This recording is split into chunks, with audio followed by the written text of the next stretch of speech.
미중 무역 합의 1단계 시나리오별 투자 전략은 중국의 고정자산 투자가 전년 동기 대비 5.2% 증가는 했습니다. 근데 증가폭이 상당히 좀 낮은 상태고요. 1998년 이래로 가장 낮은 수준이라고 볼 수 있겠고, 그리고 소매 판매, 산업 생산 10월 지표 시장 예상치를 하회했습니다. 중국 경제 지표가 상당히 부진해서 중국 역시 미중 무역 협상 빨리 긍정적으로 전개되기를 좀 바랄 것 같은데, 이 1단계 무역 협상 정식 서명 시점 과연 언제인지, 그리고 이 미중 무역 협상이 과연 지수에 어떤 영향을 끼치고 어떤 시나리오별로 어떻게 대응을 해야 되는지 너무 궁금한데요.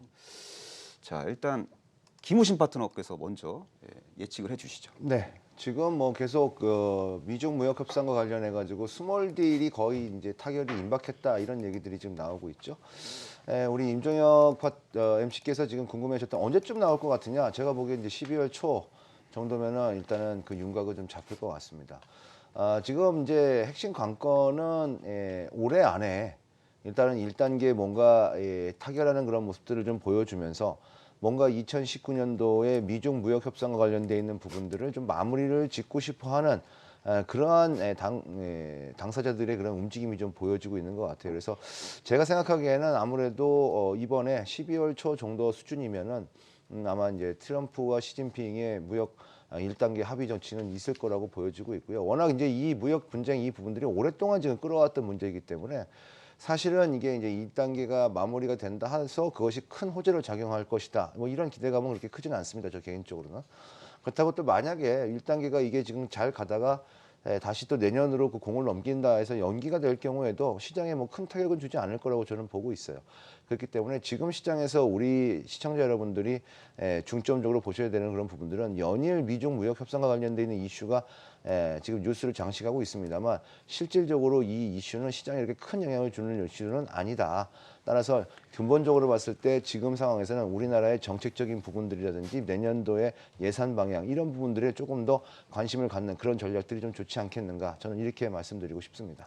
네, 잘 들었습니다. 이번에는 감은숙 파트너에게 질문을 해야 될 것 같은데, 어쨌든 저쨌든 부분적인 관세 철회 혹은 관세 유예 보류 뭐 이런 스케줄이 이제 조만간 이제 수면 위로 올라올 것 같은데, 어떻게 예측하고 계시고, 그리고 시장 전망 어떻게 해야 합리적인 어떤 투자를 할 수 있을지 좀 자유롭게 이야기해 주시면 좋을 것 네. 같습니다.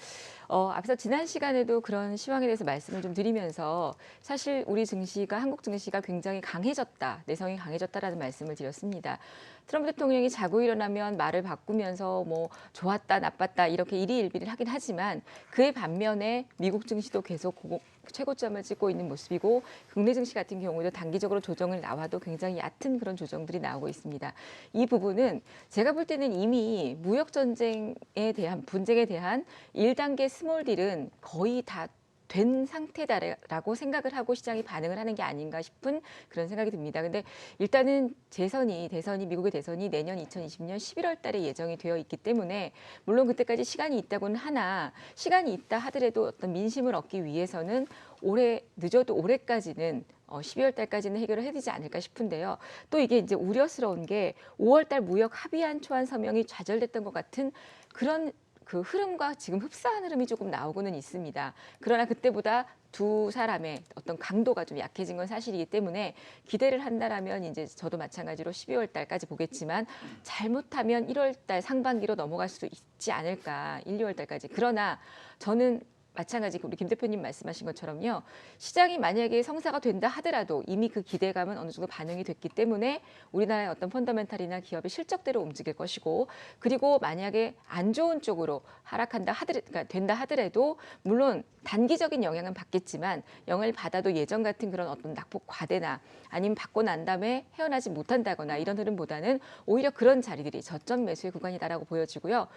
저도 마찬가지입니다. 이제 11월, 12월 들어가면서 오히려 우리나라 기업에 지금 폴더블폰 관련주들도 상승하고 있고 OLED도 마찬가지고 그동안 실적이 저점을 찍었던 종목들이 계속 바닥에서 올라오고 있습니다. 그러니까 이제는 그런 글로벌 시황에 대한 흐름들은 그냥 뉴스로 참고를 하시면서 실질적인 매매는 실적이 바닥에서 턴하는 지난번 작년 같은 그런 KMW 같은 그런 종목들을 찾아서 매매를 하시고 그리고 지금 핫하게 움직이는 정치 테마와 내년 1, 2월 달 정책 예산 편성안에 속하는 그런 종목들을 지금부터 매매를 하신다라면 시장의 어떤 금등락과 크게 좌지우지하지 않으면서 현명한 투자를 하실 수 있을 것 같습니다. 네, 잘 들었습니다. 이번에는 송관종 파트너에게 질문을 해야 될 것 같은데 올해 코스피 예상 순이익을 90조 전후로 전망하는 데이터 값이 지금 존재하고 있고 내년 대한민국 순이익은 120조까지 나오면서 순이익이 뭐 20, 30% 이상 증가한다는 추정치도 존재하고 있거든요. 네. 그러면은 내년도에는 네. 유동성 장세 플러스 실적 장세가 전개되면서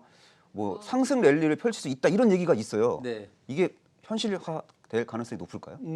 시간을 두고 가능할 걸로 보여집니다. 그리고 뭐 지수가 안 좋다고 하더라도 종목들은 뭐 총산도 있고 또 정부의 적극적인 부양책도 지금 펼칠 것으로 예상이 되기 때문에 뭐 자체는 좋아요. 다만 지금 현실 눈앞에 보이는 건 뭐냐면 글로벌 시장이 조정을 받는 것은 미중 간의 무역 분쟁 때문에 그렇거든요. 그러니까 이걸 우리가 중요하게 다룰 필요가 있어요.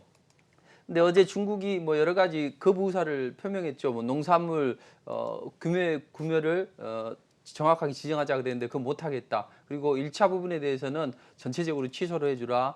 또 뭐 기술 이전에 대해서 규제하는 것은 좀 안 되겠다. 뭐 이렇게 여러 가지를 이야기를 하고 있습니다. 근데 지금 교착 상태에 빠졌어요. 근데 이번에 홍콩 민주화 시위가 거세게 지금 불붙고 있잖아요. 저는 이게 중요한 어떤 돌파구가 될 것 같아요. 좋은 쪽이든 나쁜 쪽이든 돌파구가 될 것 같다. 이렇게 보시면 될 것 같습니다. 일단 홍콩 민주화 시위가 지금 격해되면서 지금 홍콩 인권법안에 대해 이제 상원에서 이제 진행이 되거든요. 그럼 상원 통과는 거의 확정적이라고 보여집니다. 다만 트럼프 대통령이 이걸 사인을 하느냐 마느냐 이건데 트럼프 대통령도 여러 가지를 생각을 해보겠죠. 그래서 일단 이것을 지렛대로 활용할 가능성이 저는 높다 이렇게 보여집니다. 왜냐하면 트럼프 대통령이 만약에 서명을 해버리고 미중 간의 관계가 안 좋아진다면은 뭐 농산물 구매하지 않게 되겠죠. 그렇게 되면 가장 중요한 자기의 표밭이 지금 문제가 되잖아요. 그래서 어떻게든 농산물 구매를 유대로 할 것으로 보여집니다. 그러니까 압박을 한다는 이야기죠. 압박을 해서 일단 트럼프가 제시하는 것은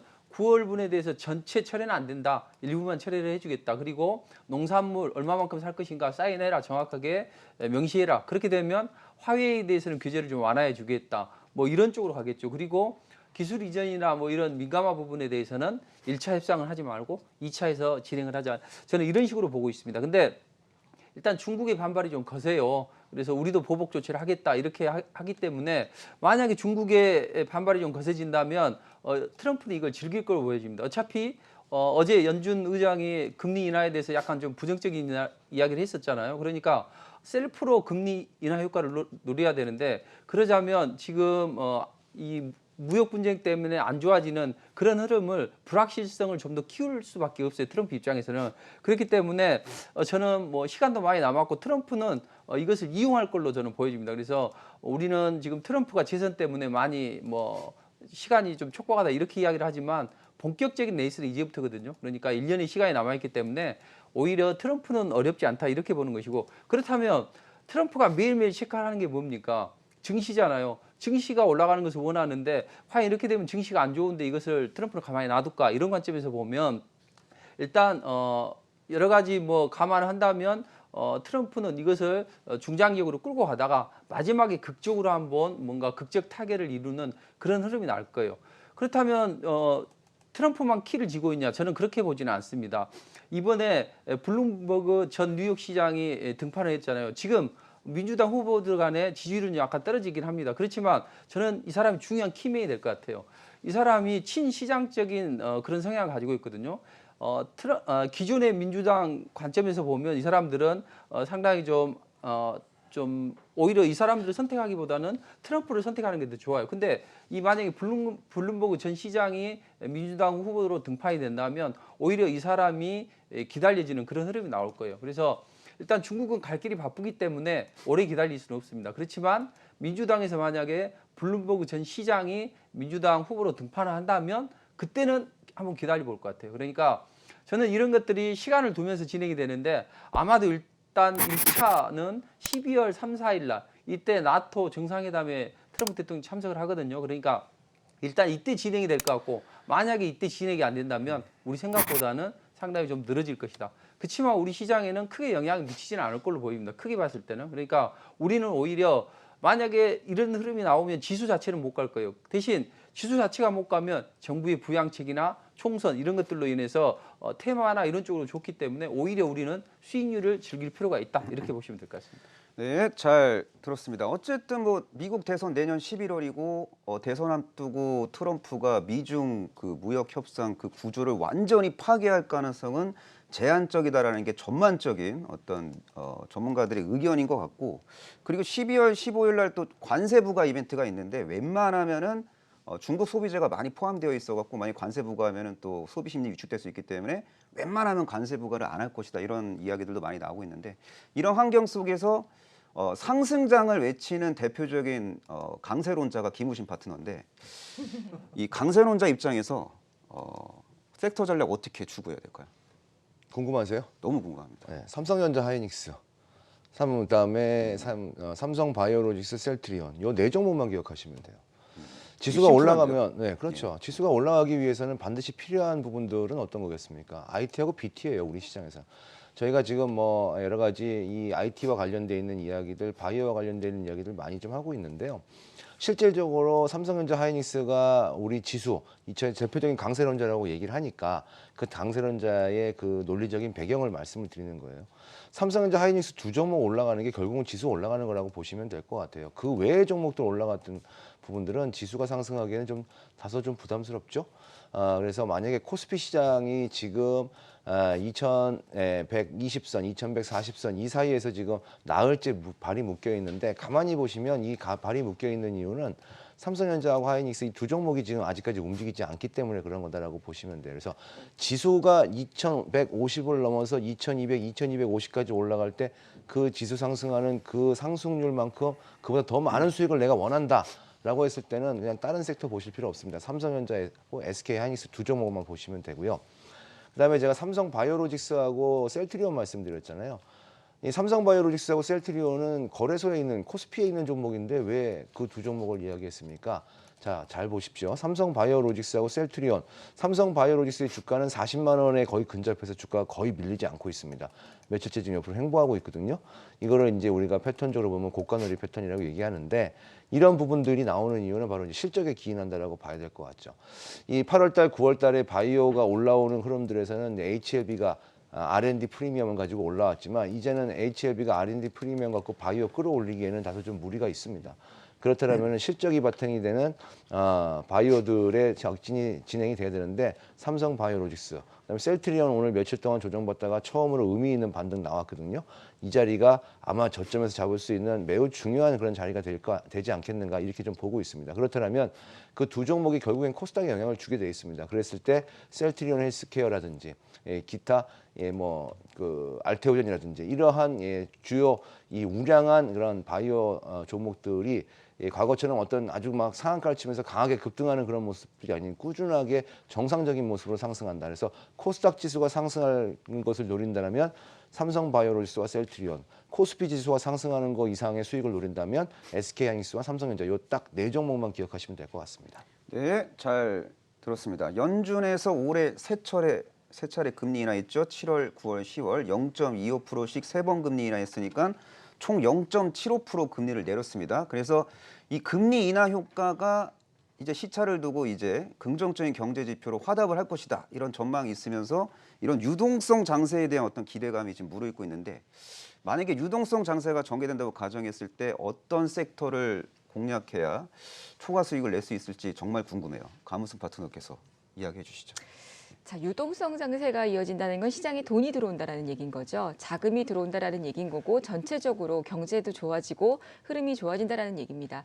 저는 일단은 그렇게 유동성 장세가 이루어진다라면 아마 전반적인 시장의 흐름들은 다 좋을 것이다라는 생각이 듭니다. 그러나 분명히 이런 유동성 장세에서는 대장주가 있게 마련입니다. 시장의 유동성 장세가 아니라 그냥 보합의 어떤 흐름이라거나 순환매의 흐름을 보일 때에는 대장주나 대장주 섹터가 없이 움직일 텐데, 이렇게 유동성 장세가 될 때는 분명히 대장주가 있습니다. 예전에 몇 년 전 우리가 차화정이 굉장히 급등을 하면서 시장을 주도했던 그런 모습들이 있는데요. 사실 저는 이렇게 유동성 장세가 막 생긴다라는 생각에는 참 이렇게 긍정적인 시각은 아니거든요. 네.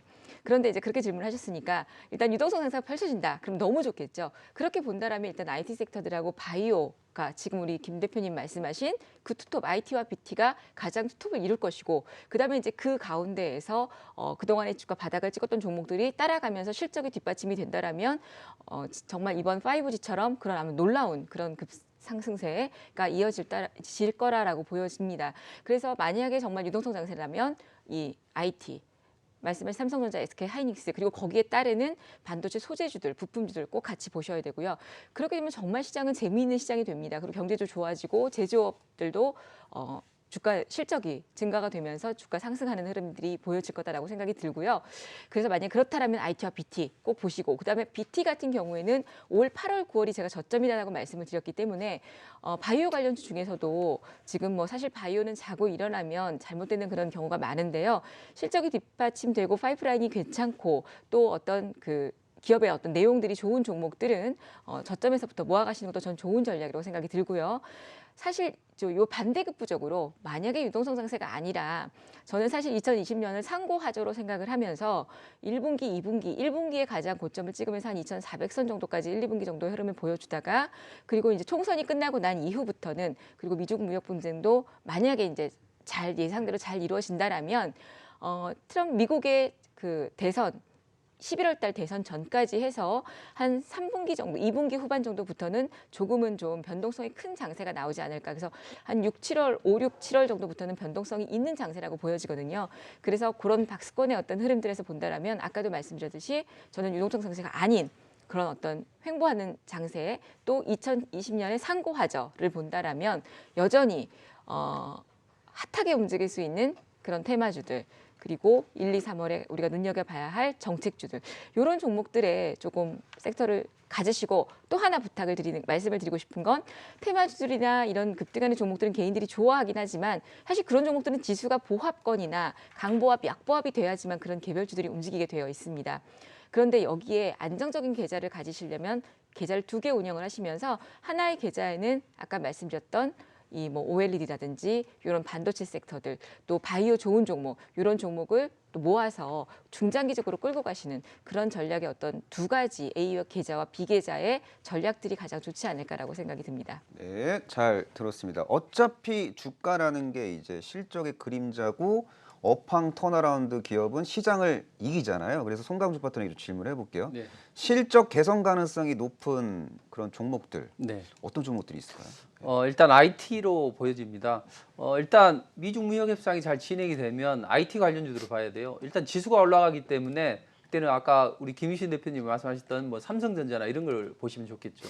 그리고 뭐 좀 사이즈가 좀 적은 걸 좋아하시는 분들은 OLED 보시면 될 것 같아요. 어차피 내년에 뭐 중국 쪽에서 5G 쪽이 뭐 엄청나게 많이 늘어날 거거든요. 그러니까 수요 부족 때문에 OLED 투자를 단행할 것이고 그렇게 되면 사이즈가 적은 것을 원하시는 분들은 OLED를 보시면 되겠고 지수가 올라가다 정체되는 구간이 있을 거예요. 그때는 이제 본격적으로 테마주들이나 아니면 어떤 중요한 섹터 부분 그게 이제 저는 4차 산업혁명으로 보고 있거든요. 이 두 가지만 보시면 될 것 같아요. 그러니까 정치 관련주들 그다음 4차 산업혁명 관련주들 지수가 쉬어갈 때는 왜냐하면 일단 4차 산업혁명을 보면 정부가 이제 다른 해하고는 다르게 적극적으로 정책 의지를 펼치고 있거든요. 그래서 레임덕이 빠지지 않으려면 역시 4차 산업혁명밖에 없다. 왜냐하면 전체적으로 전 글로벌 증시가 글로벌 전 세계가 성장률이 많이 둔화가 돼요. 그래서 성장률을 높이려면 노동력이 늘어나야 되는데 노동력이 지금 인구의 절벽 때문에 줄어들고 있잖아요. 그러니까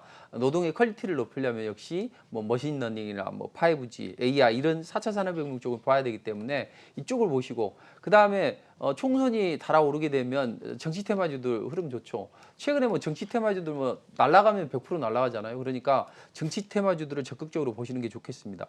그리고 만약에 이제 지수가 어느 정도 시장의 안정화를 찾아간다면 그때는 조선주를 보시는 게 좋아요. 왜냐하면 분명히 트럼프는 재선이 되면 중국 때리기를 본격적으로 진행을 할 거거든요. 그럼 지금 유가가 지금 저유가지만 어차피 중국을 견제를 하려면 두 가지만 있으면 됩니다. 식량난 또는 원유난 이런 것들만 있으면 되거든요. 2015년부터인가 중국이 미국을 앞질렸어요. 원유 수송량에서 수입량에서. 그래서 중국에 괴롭히려면 어쨌든 고유가 정책을 펼쳐야 되거든요. 그렇기 때문에 저는 고유가로 간다면 그동안 침체되어 있던 조선주들이 한번 움직임이 나올 겁니다. 그래서 정리를 해보겠습니다. 지수 움직이면 일단 삼성전자 그리고 삼성전자 하시는 분들은 OLED나 이런 IT 부품주를 보시고 지수가 탄력이 둔화된다. 그러면 4차 산업혁명 관련주 그리고 정치 테마주를 보시면 될 것 같습니다. 그리고 이제 큰 틀에서 보면 조선주를 보시라. 이렇게 정리를 하겠습니다.